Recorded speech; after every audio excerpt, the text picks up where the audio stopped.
Kidney సమస్యలు రాకుండా జాగ్రత్త పడాల్సిన విషయాలు చర్చించుకుందాము.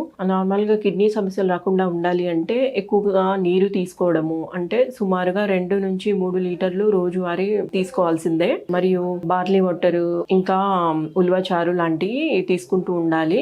నార్మల్ గా ప్రాసెస్ ఫుడ్ అవాయిడ్ చేయాలి. ప్రాసెస్ ఫుడ్ అనగా cool drinks, fatty food, chips, out side junk food అలాంటివి అవాయిడ్ చేయాలి. ఆహార నియమాల్లో చూసుకున్నట్లయితే ఎక్కువగా ఆకుకూరలు ఎక్కువ మోతాదులు తీసుకుంటూ, టొమాటో అలాంటివి తక్కువ చేస్తూ ఉండాలి. పండ్లల్లో ఎక్కువ మోతాదులో pineapple, Apple, Goa, citrus fruits ఎక్కువ తీసుకుంటూ ఉండాలి. మరియు డ్రై ఫ్రూట్స్ అన్ని తీసుకోవచ్చు. నార్మల్ గా మనకి స్ట్రెస్ అనేది తక్కువ చేసుకుంటూ ఉండాలి. ఉప్పు వాడకము, షుగర్ వాడకం తక్కువ చేయాలి. మరియు రోజు వారే బరువు తగ్గాలి. వ్యాయామాలు 30 నిమిషాలు ఖచ్చితంగా చేయాలి. వ్యాయామంలో వాకింగ్ హాఫ్ అన్ అవర్ మరియు చిన్న చిన్న ఎక్సర్సైజెస్ 20 నిమిషాల పాటు పెట్టుకుంటూ ఉండాలి. దాంతో పాటు ఒత్తిడి అనేది సహజంగా తగ్గించుకోవాలి. ఖచ్చితంగా బీపీ ఉన్నవారు, షుగర్ ఉన్నవారు రెగ్యులర్ గా మానిటరైజేషన్ చేసుకుంటూ ఉండాలి. బీపీ మానిటరైజేషన్ మరియు షుగర్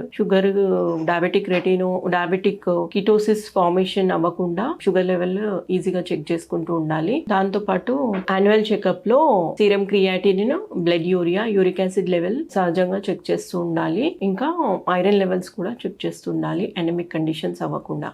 ధన్యవాదాలు.